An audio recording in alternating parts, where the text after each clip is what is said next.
Hello students, எப்படி இருக்கீங்க? Welcome to let smart tutor academy. இது ஒரு சின்ன motivational small piece of advice உங்களுக்கு. ஸோ உங்கள் வீட்டில் சொல்லியிருப்பாங்க இல்லையா, ஃப்ரெண்ட்ஸ் கூட பார்த்து பழகுங்க, ஃப்ரெண்ட்ஸ் கூட பேசும்போது அளவாக பேசுங்க, அந்த மாதிரிலாம் சொல்லியிருப்பாங்க. அதை பற்றின ஒரு சின்ன அட்வைஸ் தான் இது. நம்ம இன்னைக்கு பார்க்க போகிறது என்னென்னா, allow people to have their moods and allow those moods to have nothing to do with you. அதாவது இங்கே என்ன சொல்கிறோம் அப்படின்னா, இப்போ நீங்கள் உங்கள் ஃப்ரெண்ட்ஸ் பார்த்துருப்பீங்க, அவங்க சில ஏதோ ஒரு விஷயத்தை யோசிச்சுக்கிட்டே இருந்திருப்பாங்க. அவங்க யோசிக்கிற விஷயத்தை போய் நீங்கள் என்ன யோசிக்கிற, என்ன பண்ணிகிட்ருக்க அப்படின்னு கேட்டிங்கன்னா அவங்க உங்களுக்கு பதில் சொல்லுவாங்க. ஆனால் அவங்க ஏதோ ஒரு விஷயத்த யோசிச்சுட்ருக்கிற அந்த இதை வந்துட்டு நீங்கள் எதுக்காக அதை உள்ளே வரீங்க, அந்த இதை வந்து உங்களுக்கு எதுக்கு தேவை அப்படிங்கிறத அவங்க யோசிக்க மாட்டாங்க. அவங்க ப்ராப்ளத்தை எல்லாத்தையுமே உங்ககிட்ட ஷேர் பண்ணிடுவாங்க. அதுக்கப்புறம் நீ இதில் இருக்கியா, உனக்கு இதை பற்றி என்ன நினைக்கிற, நீ என்ன நினைக்கிற இதை பற்றி அப்படின்னு உங்கள்கிட்டயே திரும்பி கேட்பாங்க. ஸோ ஆப்வியஸ்லி நீங்களும் கொஞ்சம் கொஞ்சமாக அந்த ப்ராப்ளத்துக்குள்ளே நீங்களும் இன்வால்வ் ஆகிட்டே வரீங்க. ஸோ மற்றவங்க எல்லாருமே அவங்க வேலையை பார்த்துட்ருக்கும்போது நீங்களும் உங்கள் ஆப்பர்ச்சுனிட்டிஸை நீங்கள் யூஸ் பண்ணிக்கலாம் இல்லையா? ஸோ அவங்க ஏதோ ஒன்று யோசிச்சுட்டு போட்டோம். ஸோ அதை நீங்கள் அதை போய் என்னன்னு கேட்கணுன்னு உங்களுக்கு அவசியமே இல்லை.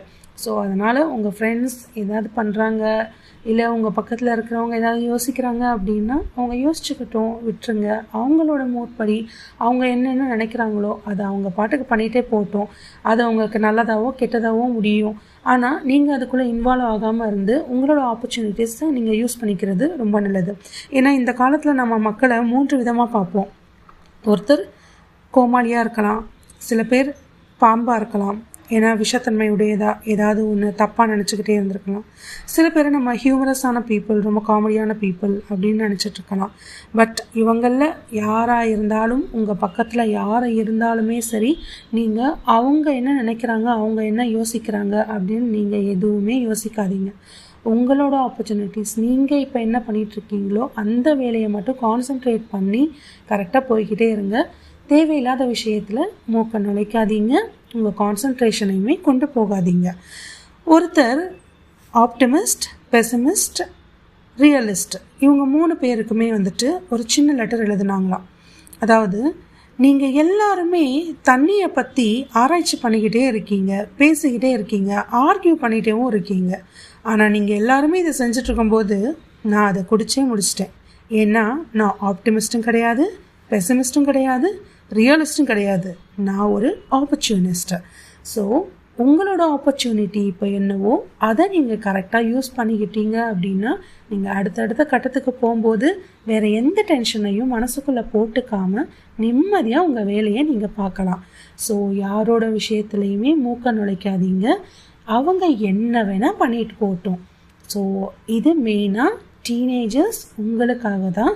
நீங்கள் இந்த நேரத்தில் எக்ஸாமுக்காக படிக்கிறதும் சரி, இல்லை காலேஜ் லைஃப்பில் இருந்தீங்க அப்படின்னா உங்கள் காலேஜில் தப்பான ஆளுங்களோட, தப்பான ஃப்ரெண்ட்ஸோட, அவங்களோட அந்த உலகத்துக்குள்ளே நீங்கள் போகாமல் மாட்டிக்காமல் இருக்கிறதுக்கு பேச்சை குறைச்சிக்கோங்க. உங்களோட ஆப்பர்ச்சுனிட்டிஸ் என்னவோ அதை மட்டுமே கவனம் செலுத்துங்க.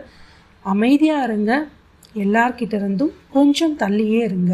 உங்களுக்கு தேவையானதை மட்டும் கேட்டுக்கோங்க. அதே மாதிரி ஃப்ரெண்ட்ஷிப்பையும் மெயின்டைன் பண்ணிக்கோங்க. தேவையில்லாமல் நுணுக்க நினைக்காதீங்க. தேங்க்யூ.